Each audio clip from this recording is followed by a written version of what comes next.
Hi and welcome to the third part of our 10-part series on how to use your camera. My name's Matt and I'm going to be showing you all of your camera's key settings so that you can start taking great pictures straight away. Today we're going to be looking at the aperture priority mode. Being able to choose the right aperture in a given situation will help you get the result you want and will ensure that you can emphasize certain subjects. Your aperture is the opening inside your lens which lets in light, and you can control this on your camera. The most important thing to remember is that the smaller the number, the wider the opening.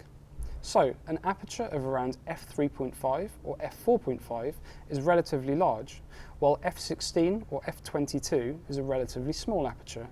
Generally speaking, you should use a large aperture when you want lots of background blur. So, when taking a portrait or a flower, for example.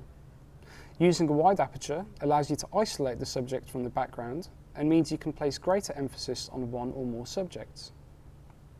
Smaller apertures are great for landscapes or other scenes when you want to have lots of subjects at various distances in focus.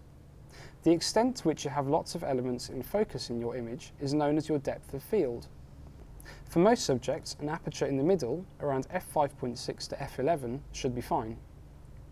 You may notice that your shutter speed changes as you change the aperture. So why is this?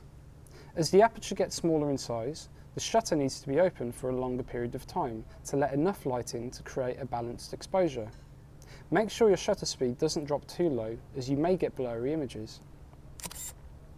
This relationship between aperture and shutter speed explains why controlling aperture also comes handy in darker conditions.